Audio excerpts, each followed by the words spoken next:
Korang yang suka guna long term parking di KLIA, perasan tak yang bumbung parking dia ada panel solar? Macam mana pemasangan panel solar boleh membantu dalam kelestarian tenaga?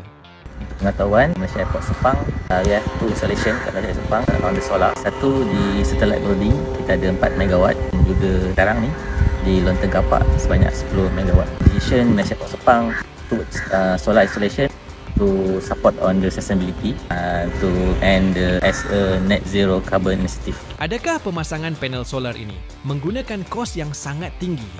Untuk pengetahuan, kita punya solar installation total 14 MW ni adalah bawah package FIT, Fit in Tariff, support by SEDA, which is our kilowatt hour cost dalam 30 sen lah after rebate from SEDA.